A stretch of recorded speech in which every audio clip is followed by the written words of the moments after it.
Hello dear students, तो एक बार फिर से आपका वेलकम है आपके अपने इस यूट्यूब चैनल पर। डियर स्टूडेंट्स, आज हम ना सैंपल पेपर सॉल्व करने वाले हैं, वो भी साइंस का। लास्ट ईयर का ये क्वेश्चन पेपर है, बहुत अच्छे से समझ में आने वाला है। देखेंगे कौन कौन से क्वेश्चंस हैं और ये भी आप देखिएगा कि आपको कौन कौन से इसमें से क्वेश्चंस आते थे और कौन कौन से क्वेश्चंस ऐसे हैं जिन पर आपको प्रैक्टिस करने की जरूरत है। ठीक है, तो एक्चुअली मैं इसमें क्वेश्चन नहीं लिखूंगा और ये जो मेरे हाथ में जो क्वेश्चन पेपर है, आप इसका पीडीएफ डिस्क्रिप्शन सेक्शन से जो है डाउनलोड कर सकते हैं। हम यहाँ पे केवल सॉल्यूशन समझेंगे और उसके साथ साथ कंप्लीट टॉपिक भी करेंगे कि ये जो क्वेश्चन, केवल ऐसा नहीं करना है कि डायरेक्ट हमने आपको क्वेश्चन बताया और आंसर बता दिया। समझ में आना चाहिए, तो समझ में आने के लिए हमें टॉपिक भी क्लियर करने होंगे कि समझेंगे कि इसमें कौन सा टॉपिक लगा है, कैसे हमें करना है। तो ज्यादा टाइम मैं वेस्ट नहीं करूंगा, क्वेश्चन हम स्टार्ट करेंगे। लेकिन उससे पहले एक बात तो मुझे जरूर बतानी है आपको कि आप लोग जो इतना सपोर्ट कर रहे हो, इतना ज्यादा वीडियोस को लाइक कर रहे हो, इसके लिए आपको थैंक यू सो मच। बहुत बहुत दिल से थैंक यू आप सभी के लिए, जो जो चैनल को सब्सक्राइब कर रहे हैं और जो जो मेरी वीडियोस को लाइक करते हैं और अपने फ्रेंड्स को बताते हैं। Thank you so much. अगर आप ऐसे ही प्यार बनाते रहेंगे, ऐसे ही वीडियोस को देखते रहेंगे, तो मैं ऐसी ही नई नई वीडियोस लेके आता रहूंगा, क्योंकि आप जो वीडियो देखते हो उससे हमें मोटिवेशन मिलता है, तो ऐसे ही नई नई वीडियो लाने का मन करता है। चलिए, thank you so much. Video start करते हैं। इसमें जो क्वेश्चंस जो दिए हैं एज इट इज, एक्चुअली ना देखो, डीएवी का जो बोर्ड का क्वेश्चन पेपर आता है उसमें क्वेश्चंस इंग्लिश में भी होते हैं और क्वेश्चंस हिंदी में भी होते हैं। तो आप एक बार पीडीएफ देखिएगा, उसके बाद में क्वेश्चंस को करने की खुद से भी कोशिश कीजिएगा, ठीक है। और यहां आपको वीडियो पूरी लगातार देखनी है। अगर आप वीडियो देखेंगे तो मुझे उम्मीद है कि आपको सीखने को जरूर कुछ ना कुछ मिलेगा, ठीक है। तो चलिए वीडियो स्टार्ट करते हैं।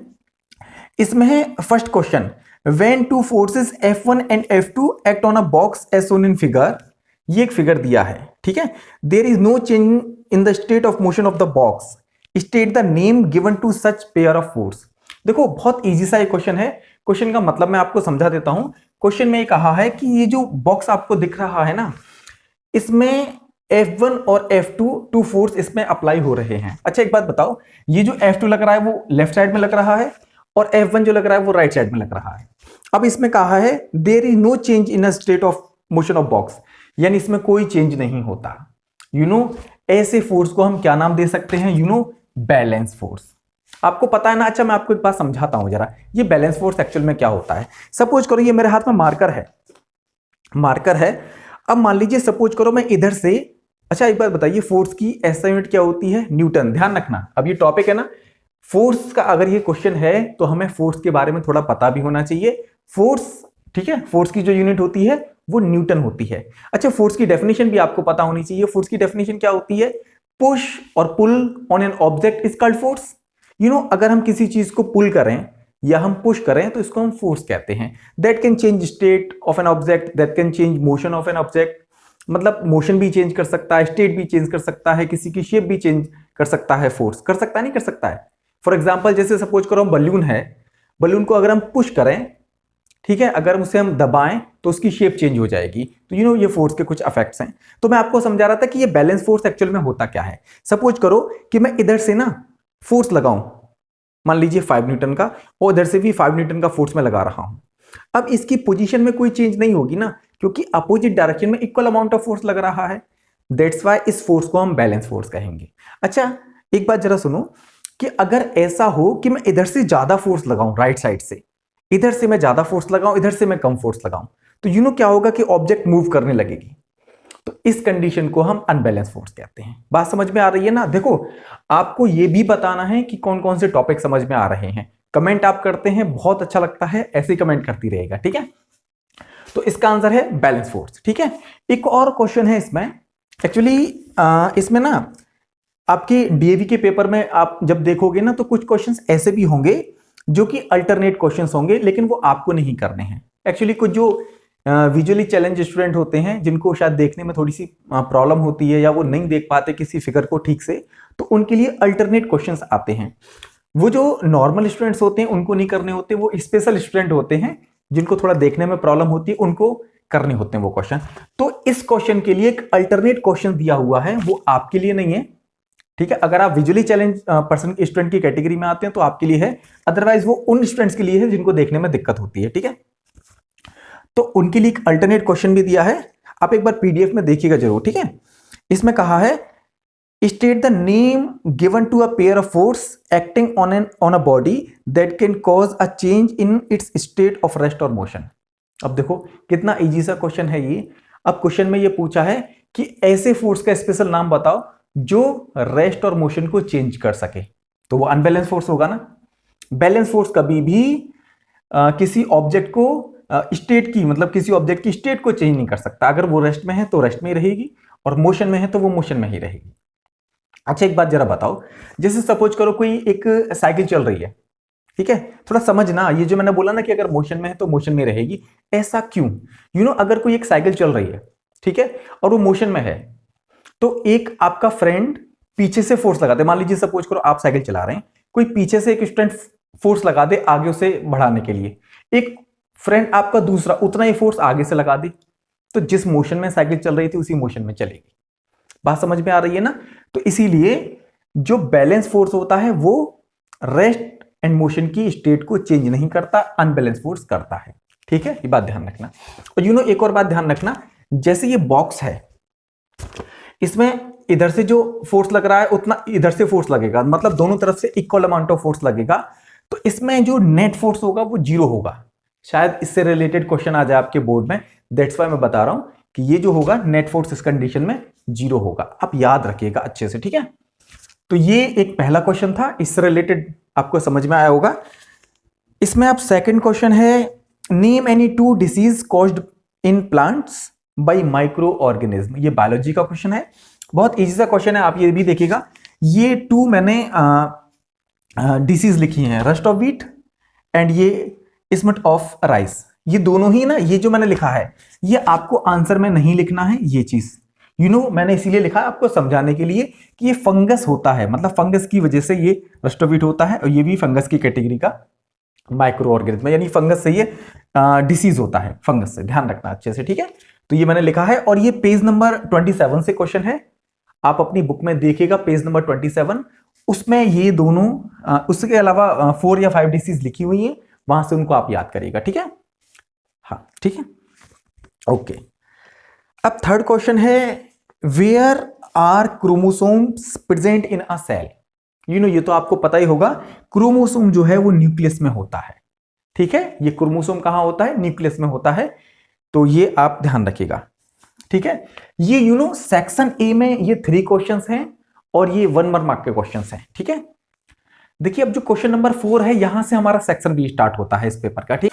अभी जो 4th क्वेश्चन से है वो 2 मार्क का क्वेश्चन है, तो हमें ध्यान से करना है। और देखो एक बात आप ध्यान रखना कि जिस हिसाब से क्वेश्चन है, मतलब अगर 1 मार्क का है तो उसी के हिसाब से हमें लाइन लिखनी है, 2 मार्क का है तो हमें थोड़ा ज्यादा लिखना है। और वैसे भी क्वेश्चन उसी हिसाब के होते हैं, एक्सप्लेन करवाना हो या कोई अगर टाइप के क्वेश्चन है तो हमें थोड़ा सा उसमें ज्यादा लिखना होता है, डिटेल में हमें आंसर देना होता है, जिससे हमें ज्यादा मार्क्स मिले। अच्छा एक और बात आप समझिएगा कि आप कोशिश ये कीजिएगा कि आप अपनी बुक का ही ज्यादा लिखें। कई बार आप अपना लिखते तो हैं, लेकिन कई बार बहुत से टीचर ना केवल बुक से चेक करते हैं, क्योंकि उनके पास मार्किंग स्कीम होती है, तो उसके हिसाब से वो चेक करते हैं। और डीएवी की बुक में बहुत अच्छे से आंसर लिखे हुए हैं, तो आप उन्हीं को लिखेंगे तो आपका स्कोर बहुत अच्छा जाएगा, ऐसी मुझे उम्मीद है, ठीक है। तो जो 4th क्वेश्चन दिया है, इसमें है sliding friction is little less than static friction, explain. 2 mark का क्वेश्चन है, बड़ा इजी सा क्वेश्चन है। अच्छा पहले जो फ्रिक्शन है ना, इनके बारे में थोड़ा सा समझ ले। स्टैटिक फ्रिक्शन क्या होता है ये? जैसे सपोज करो अभी मैं जैसे कोई एग्जांपल ले लेते हैं, एग्जांपल के थ्रू समझो कि आपको बेटर समझ में आएगा। जैसे सपोज करो ये कोई सरफेस है, अभी थोड़ा सा हम इसको समझ लें, जैसे ये बॉक्स है। बात को जरा ध्यान से समझना, समझ में आना जरूरी है, आंसर तो आपको गूगल पे भी मिल जाएगा, ठीक है। अच्छा मैं आपको क्या बता रहा था, अगर ये बॉक्स है और ये सरफेस पर अगर रखा हुआ है तो ये रेस्ट में है, ठीक है। तो एक्चुअली ना देखो, आपको एक बात ये समझनी है कि कोई भी सरफेस हो उस पर इरेगुलरिटीज होती ही हैं। अब ये इरेगुलरिटीज क्या होती हैं? हर चीज आपको कभी स्मूथ लग सकती है, जैसे व्हाइट बोर्ड मुझे स्मूथ लग रहा है, आपको भी स्मूथ लग रहा होगा कि कितना स्मूथ व्हाइट बोर्ड है। बट अगर हम इसको माइक्रोस्कोप से देखेंगे तो इसमें बहुत छोटे छोटे गैप होते हैं, इरेगुलरिटीज होती हैं, हर ऑब्जेक्ट में होती हैं। आप अगर कहीं वॉल को, जैसे हमारे घर में जो वॉल होती है, दीवार जो होती है, उसको दूर से देखोगे तो लगेगा कितनी स्मूथ है, लेकिन पास से देखोगे तो उसमें देखेंगे आपको कि छोटे छोटे गैप हैं, वो एक्चुअल में होते ही हैं। माइक्रोस्कोप से देखेंगे तो बहुत बड़े बड़े ऐसे लगेंगे जैसे गड्ढे हैं, तो इरेगुलरिटीज होती ही हैं, ठीक है। तो अब एक्चुअली पता क्या होता है, ये फ्रिक्शन का कॉज है, ये इरेगुलरिटीज होती है। जैसे सपोज करो कोई सरफेस है, ये सरफेस है, तो इसमें इरेगुलरिटीज होती है। ये एक थोड़ा वाइड करके दिखाया है, वैसे तो हमें प्लेन लगता है लेकिन एक्चुअल में इरेगुलरिटीज होती हैं, कई बार हमें नहीं दिखती क्योंकि बहुत छोटा छोटा होता है वो। अब ये बॉक्स रखा हुआ है, इसकी भी इरेगुलरिटीज होती है, ये बॉक्स की इरेगुलरिटीज बनाई है मैंने ऊपर, तो इनमें आपस में इंटरलॉकिंग हो जाती है। तो इसीलिए जब हम इसको बॉक्स को, जैसे इसकी जो सरफेस की जो है ना, ये जो सरफेस है, इसकी इरेगुलरिटीज और इस सरफेस की यानी एक तो देखो बॉक्स, देखो एक बात जरा समझना अच्छे से, थोड़ा समझिए। एक तो जिस सरफेस पे ये बॉक्स रखा हुआ है, मान लीजिए ये एक फ्लोर पे रखा हुआ है, तो उस फ्लोर की जो है इरेगुलरिटीज होंगी, और ये जो बॉक्स है ना, इसका भी तो अपना सरफेस होगा, तो उसकी भी इरेगुलरिटीज होंगी। अब मैं आपको एक बात बताता हूं, जैसे सपोज करो मैंने ये मार्कर व्हाइट बोर्ड पे रख दिया, अब यहां पे पता है ना, व्हाइट बोर्ड की अपनी इरेगुलरिटीज होंगी सरफेस की, और ये मार्कर की भी तो अपनी इरेगुलरिटीज होंगी, तो ये आपस में इनकी इंटरलॉकिंग हो जाती है। तो जब इंटरलॉकिंग हो जाती है तो मैं इसको मूव करता हूं ना, तो थोड़ा हमें फोर्स लगा के इसको मूव करना पड़ता है, इसी को कहते हैं फ्रिक्शन। फ्रिक्शन की डेफिनेशन भी तो यही है, friction is a force that oppose motion, यानी ऐसा फोर्स होता है जो मोशन को अपोज करता है। तो बात आपको ध्यान रखनी है। अच्छा, मैं आपको क्या बता रहा था कि जब भी कोई ऑब्जेक्ट अगर रेस्ट में है, समझ रहे हो ना, तो जब फ्रिक्शन जो फोर्स लगता है उसको हम कहते हैं स्टैटिक फ्रिक्शन। जो स्टैटिक फ्रिक्शन नाम, फ्रिक्शन 3 टाइप्स के होते हैं, एक स्टैटिक फ्रिक्शन होता है, एक स्लाइडिंग फ्रिक्शन होता है, और एक होता है रोलिंग फ्रिक्शन। अब देखो स्लाइडिंग फ्रिक्शन क्या कब होता है, अभी देखो सपोज करो ये मार्कर है, ये ऐसे है, अभी कौन सा फ्रिक्शन लगा हुआ है, स्टैटिक, क्योंकि ये रुका हुआ है ना। स्टैटिक मींस जानते हो ना, कोई ऑब्जेक्ट रेस्ट में होती है तो वो मान लो स्टेशनरी है, ठीक है, तो वो रेस्ट में होती है तो उसको स्टैटिक बोलते हैं, तो ये स्टैटिक फ्रिक्शन है। अभी अब मान लो सपोज करो मैं इसको मूव कर रहा हूं, तो अब कौन सा फोर्स हो गया, जब ये मूव कर रहा है वो कहेंगे स्लाइडिंग फ्रिक्शन, सॉरी, ठीक है, ये स्लाइडिंग फ्रिक्शन है। अब रोलिंग कौन सा होता है, रोलिंग, अब देखो ये ऐसे करके मूव करते करते जाइए, ये रोलिंग फ्रिक्शन है। अच्छा एक बात बताओ, जब अपनी साइकिल चलाते हो तो कौन सा फोर्स लगता है, साइकिल का जो टायर है वो घूमता है ना, तो वहां पर कौन सा फोर्स लगता है, रोलिंग फ्रिक्शन, ठीक है, रोलिंग फ्रिक्शन लगता है, उसमें रोलिंग फ्रिक्शन होता है। अच्छा एक बात बताओ, जो लगेज बैग होता है ना, लगेज बैग, अगर उसमें आपको पता होगा कि उसमें जो है ना छोटे छोटे टायर लगे आते हैं आजकल, अगर वो टायर ना हो, आपको वो रोलिंग बैग खींचना पड़े, तो आपको ज्यादा फोर्स लगाना पड़ेगा, मालूम है ना, क्योंकि उस कंडीशन में कौन सा फोर्स लग रहा है, स्लाइडिंग फ्रिक्शन लग रहा है। बट अगर उसमें छोटे छोटे टायर लगे हुए हों, यानी व्हील लगे हुए हों, तो उसमें उस कंडीशन में आपको वो इजीली आप उसे मूव कर पाते हो, क्योंकि उसमें रोलिंग फ्रिक्शन होता है। तो आपको देखो एक बहुत इंपॉर्टेंट बात याद रखनी है कि सबसे ज्यादा जो मैग्नीट्यूड होता है, मैग्नीट्यूड मतलब न्यूमेरिकल वैल्यू, सबसे ज्यादा तो होता है वो स्टैटिक फ्रिक्शन होता है, उससे कम स्लाइडिंग फ्रिक्शन होता है, और सबसे कम रोलिंग फ्रिक्शन होता है। बात ध्यान रखना बहुत अच्छे से, सबसे ज्यादा कौन सा होता है, स्टैटिक, लिख लेना एक जगह भाई। देखो वीडियो थोड़ा लेंथी हो जाए, देखिए, जानकारी के लिए देखिए, ठीक है।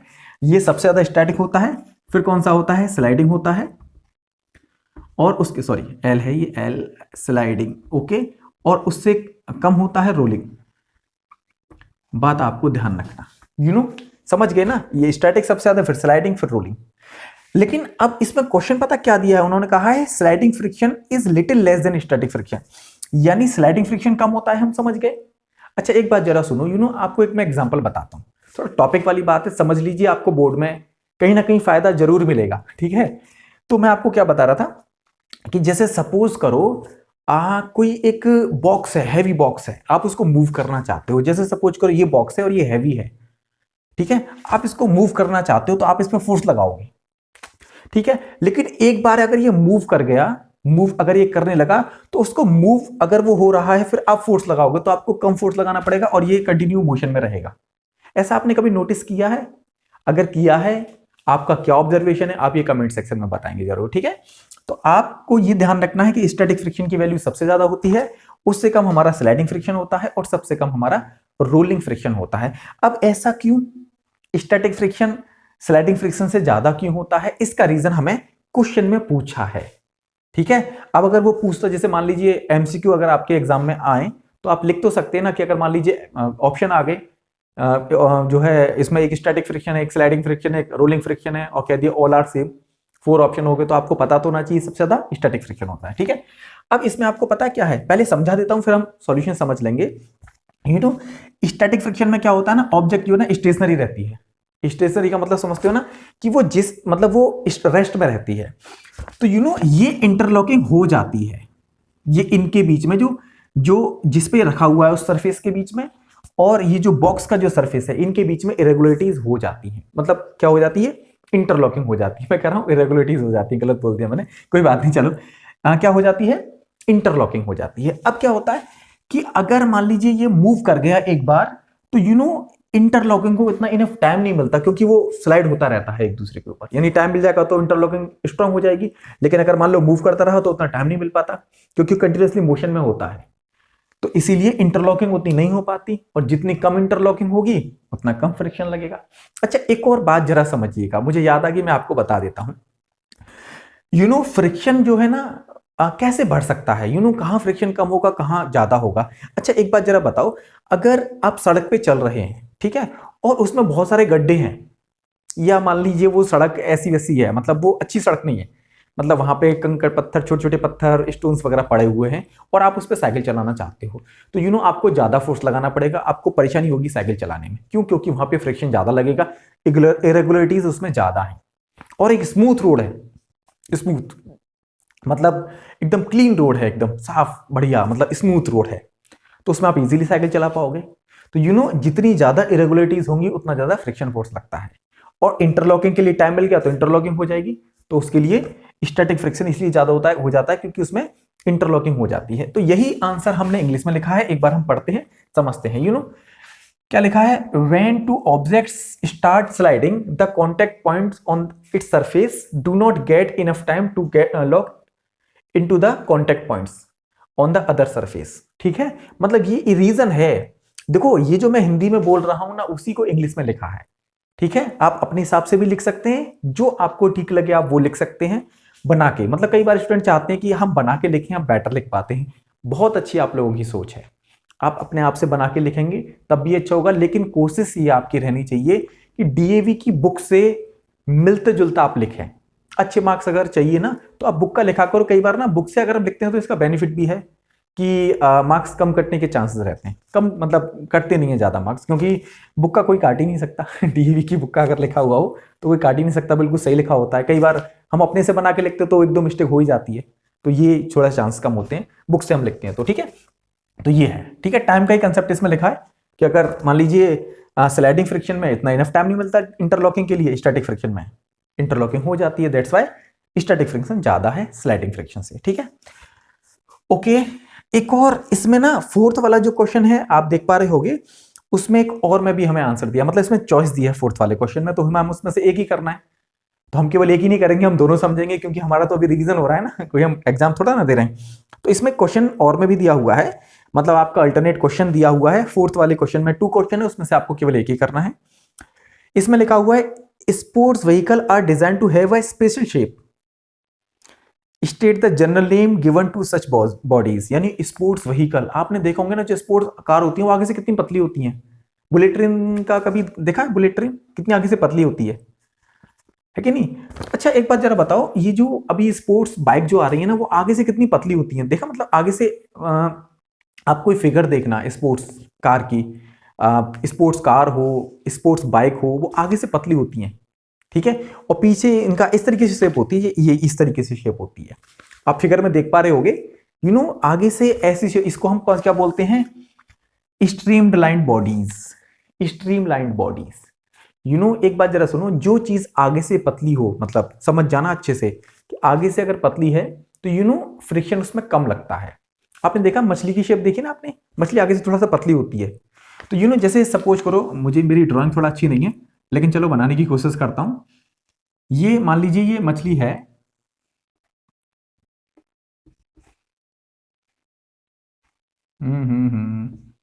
ये मछली है, मान लीजिए जो भी है, चलो ये मछली है। ठीक है।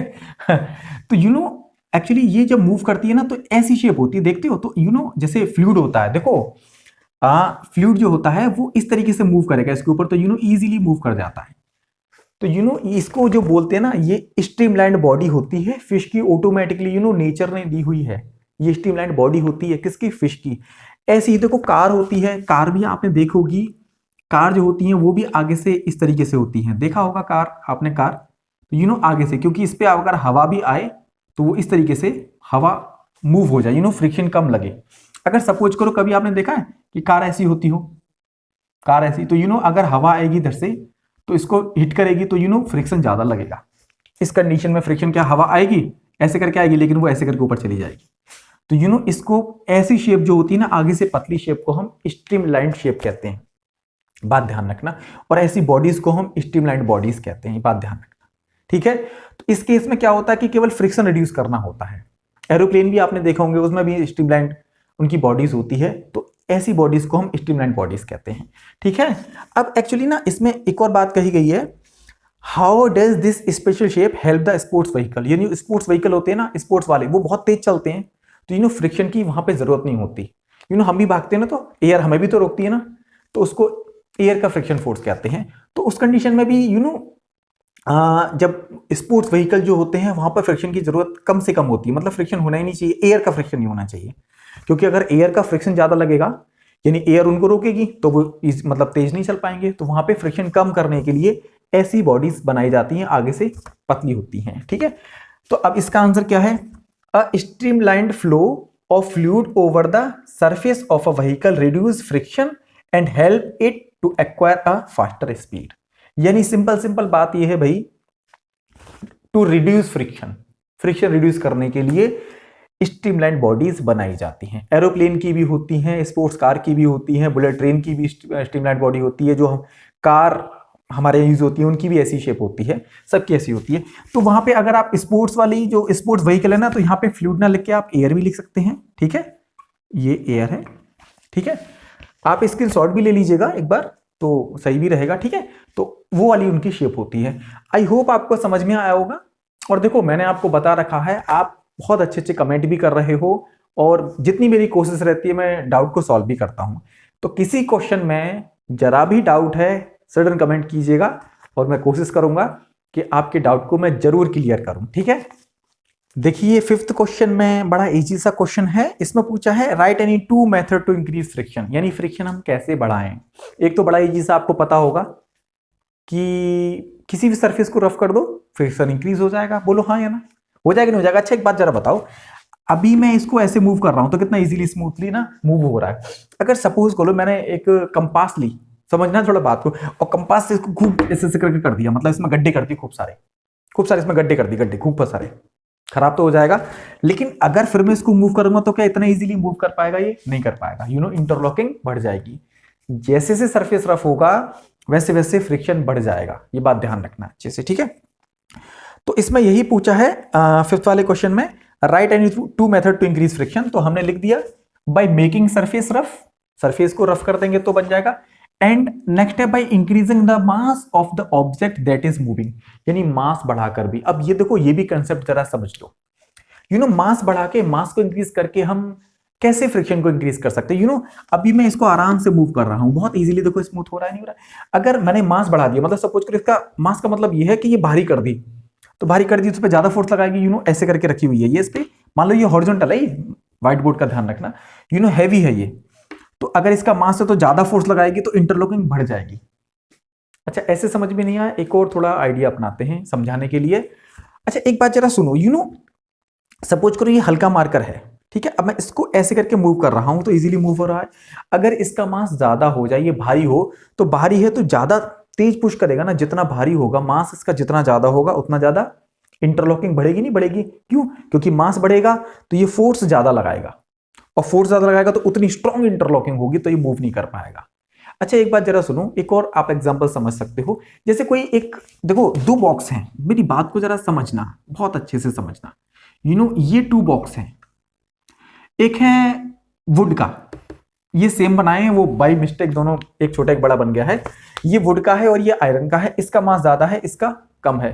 तो आप इसको अगर मूव करना चाहोगे तो इजीली मूव कर पाओगे वुड को, क्योंकि इसका मास कम है, लेकिन इसमें फ्रिक्शन ज्यादा होगा क्योंकि इसकी इंटरलॉकिंग ज्यादा होगी। आयरन वाले जो ब्लॉक है उसको आप इजीली मूव नहीं कर पाओगे, क्यों, क्योंकि आयरन हैवी होता है, वो उसकी इंटरलॉकिंग सरफेस के साथ ज्यादा हो जाती है। तो इसीलिए मास बढ़ेगा तो इंटरलॉकिंग बढ़ेगी तो फ्रिक्शन बढ़ेगा। समझ में आ रहा है नहीं आ रहा अच्छे से? कितना समझ में आ रहा है जरूर बताना है, ठीक है। अच्छा 6 वाला क्वेश्चन है, इसमें 6 वाले क्वेश्चन में क्या पूछा है देखो, give any 2 examples of fuel. बड़ा इजी सा एग्जांपल है, फ्यूल कुछ भी लिख दो भाई, CNG, compressed natural gas, methane. अच्छा आपको पता है, बता दूं जानकारी के लिए समझ लो, ठीक है। वीडियो देख रहे हो तो आपको कुछ ना कुछ जरूर जानकारी मिलनी चाहिए। यू नो, एक होती है सीएनजी, इसको कहते हैं कंप्रेस्ड नेचुरल गैस, आपकी बुक में दिया होगा। यू नो, सीएनजी आजकल बहुत सी जगह, दिल्ली में और भी जो बड़ी बड़ी सिटीज हैं उनमें सीएनजी जो है ना एज अ फ्यूल यूज हो रही है। अभी तक तो हम पेट्रोल डीजल भी यूज करते हैं, लेकिन सीएनजी जो है थोड़ा अच्छा फ्यूल है। और इसका फॉर्मूला होता है, इसको वैसे मीथेन कहते हैं, याद रखना, कभी कंपटीशन में आ जाए तो आपको पता होना चाहिए। मीथेन होती है मोस्ट ऑफ, उसमें ना परसेंटेज मीथेन की होती है। तो ये सीएनजी आप लिख सकते हो, जिसको मीथेन कहते हैं, अच्छी गैस होती है, ठीक है, और इको फ्रेंडली होती है, एनवायरमेंटल फ्रेंडली होती है, ठीक है। अच्छा सीएनजी हम लिख सकते हैं। और एक होती है एलपीजी। एलपीजी तो पता होगा ना, जो हमारे घर में यूज होती है गैस, उसको हम एलपीजी कहते हैं, लिक्विफाइड पेट्रोलियम गैस जिसको बोलते हैं। उसमें ब्यूटेन होती है, लिख लेना एक जगह, लेकिन ये ना आपके एग्जाम से लेना देना नहीं है, केवल आपके में ना फ्यूल पूछे हैं तो आप सीएनजी लिख सकते हो, एलपीजी लिख सकते हो, पेट्रोल लिख सकते हो, डीजल लिख सकते हो, केरोसिन ऑयल लिख सकते हो, कुछ भी। 5 एग्जाम्पल मैंने आपको बता दिए, लेकिन आपसे केवल कितने पूछे हैं? 2 पूछे हैं, बहुत हाफ ऑफ मार्क्स के क्वेश्चन है ये, ठीक है। ये 6 का ए पार्ट था जिसमें पूछा है, तो मैंने यहां 2 लिख दिए हैं, पेट्रोल एंड सीएनजी, बाकी आप कोई भी लिख सकते हो, ठीक है। हाँ 6 का बी है, name the most and least reactive metal. बड़ा इजी है। अच्छा मोस्ट रिएक्टिव मेटल कौन सा है? पोटेशियम, आपकी बुक में दिया है साफ साफ, ये तो आपकी बुक से उठा के क्वेश्चन दिया है बोर्ड में, ठीक है। और लीस्ट रिएक्टिव मेटल हमारा प्लेटिनम है, ठीक है। अच्छा प्लेटिनम के बाद में, यानी प्लेटिनम तो लीस्ट रिएक्टिव मेटल हमारा है ही, और एक और भी है ना जो नोबल मेटल की कैटेगरी में आता है, जरा बताओ कौन सा है? Gold Nobel metal. You know, जो लीस्ट रिएक्टिव मेटल्स होते हैं ना उनको हम नोबल मेटल कहते हैं, जो लेस रिएक्टिव मेटल होते हैं। तो प्लेटिनम तो सबसे कम रिएक्टिव है ही। अगर सेकंड पूछा जाए अदर देन प्लेटिनम कहा जाए तो आप कौन सा लिखोगे? गोल्ड लिखोगे। सिल्वर भी लेस रिएक्टिव एलिमेंट की, उसकी मेटल की कैटेगरी में आता है। तो सबसे कम रिएक्टिव, लीस्ट रिएक्टिव तो हमारा प्लेटिनम है। प्लेटिनम को अगर अदर देन प्लेटिनम पूछे तो आपको गोल्ड लिखना है, और other than platinum and gold पूछे तो हमें सिल्वर लिखना है। ऐसे ही मोस्ट रिएक्टिव मेटल में अगर वो पूछता है अदर देन पोटेशियम तो आपको लिखना है सोडियम। ध्यान रखना अच्छे से, तो एग्जाम में कहीं से भी क्वेश्चन आ जाए आपको छोड़ना नहीं है, स्कोर अच्छा ही करना है, ठीक है। देखो 7th क्वेश्चन में क्या पूछा है? स्टेट, यू नो 7th के 2 पार्ट है वैसे तो, उसमें क्या पूछा है? State any 1 damage caused by plastic waste, यानी प्लास्टिक के डैमेज पूछे हैं, वो तो हम सबको पता है ना। यू नो, इसमें आप ये भी लिख सकते हो, बना के भी लिख सकते हो। कई बार अगर मान लो एग्जाम में ना आए तो छोड़ के नहीं आना है, कोई ना कोई आंसर जरूर लिख के आना है। जो plastic and chalk drainage when animal, ये भी लिख सकते हो ना आप कि when animal eat food items including plastic it may harm them. तो ये सब हम लिख सकते हैं, लेकिन हम एक और लिख सकते हैं answer, plastic take several time to decompose, यानी डिकम्पोज नहीं होती, कागज इजीली डिकम्पोज हो जाता है, बट ये प्लास्टिक नहीं होती। They cause environmental pollution, that's why ये पॉल्यूशन भी करती है, ठीक है। तो ये एक 7 का ए पार्ट।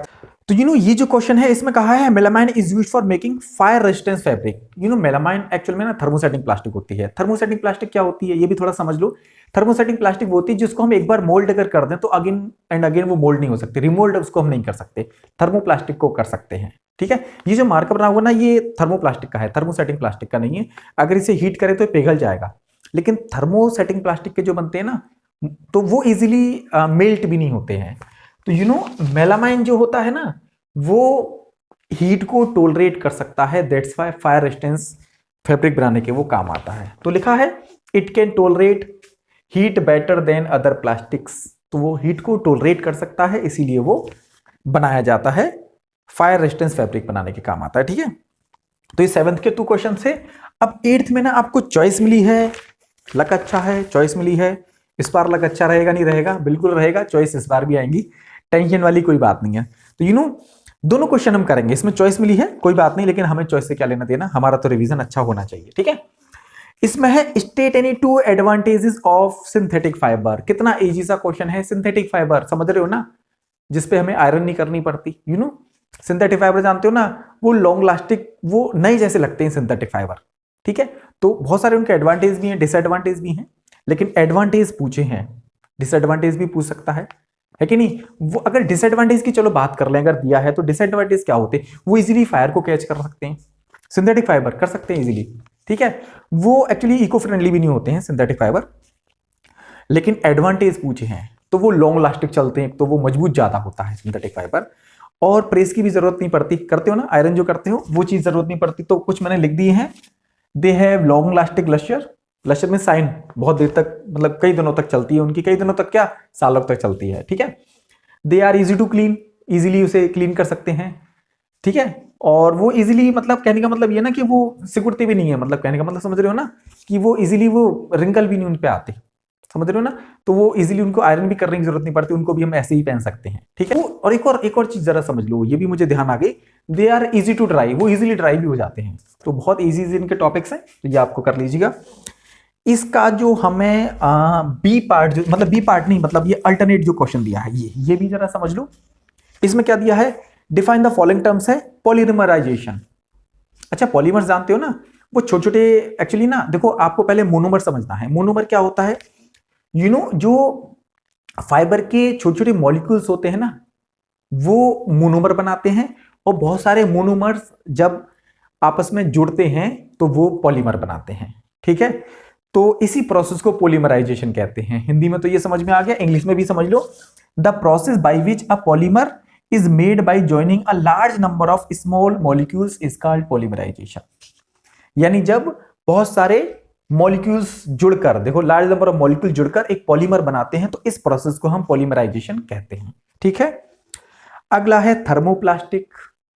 थर्मोप्लास्टिक, ठीक है, इसकी डेफिनेशन हमसे पूछी है, तो plastic form by linear arrangement of monomer. Linear arrangement को हम की वजह से जो बनता है, ठीक है, उसको हम कहते हैं प्लास्टिक, मतलब थर्मोप्लास्टिक कहते हैं।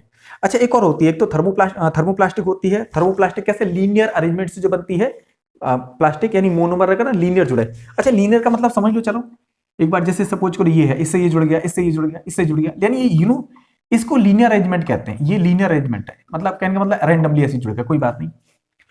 अच्छा, अब ये जो थर्मोसेटिंग प्लास्टिक है, इसकी भी डेफिनेशन समझ लो भाई। ये कैसा होता है, जैसे अगर ये है तो ये है, फिर ये है, फिर यहां से ये जुड़ गया, फिर ये जुड़ गया, अगेन यहां से जुड़ गया, तो ये जो है ना, ये देखो क्रॉस लिंक्ड अरेंजमेंट से जो बन रहा है, इसको हम कहते हैं thermosetting plastic. Cross linked arrangement मतलब ये तो लीनियर है, एक लाइन में है सब, देखो, लेकिन ये एक लाइन में नहीं है, इसको हम थर्मोसेटिंग प्लास्टिक कहते हैं। देखो बहुत सी बुक में अलग अलग सॉल्यूशन हैं, इस तरीके से भी दिया हुआ है कई बार, लीनियर में और क्रॉस लिंक्ड में। मैं आपको एक बार ये भी समझा देता हूं, परेशान होने वाली कोई बात नहीं है। ये ना मोनोमर्स मैंने बनाए हैं, इस तरीके से जुड़े हुए होते हैं, बहुत सी बुक में ऐसे भी दिया है, तो आपको परेशान होने की कोई जरूरत नहीं है। ये भी हमने थर्मोसेटिंग प्लास्टिक का अरेंजमेंट बनाया है, ये थर्मोसेटिंग प्लास्टिक का है। और अगर ये होता इस तरीके से बनाते तो ये इस तरीके से लिखते हम, ये जो डार्क बनाया ना, ये मोनोमर्स बनाए हैं।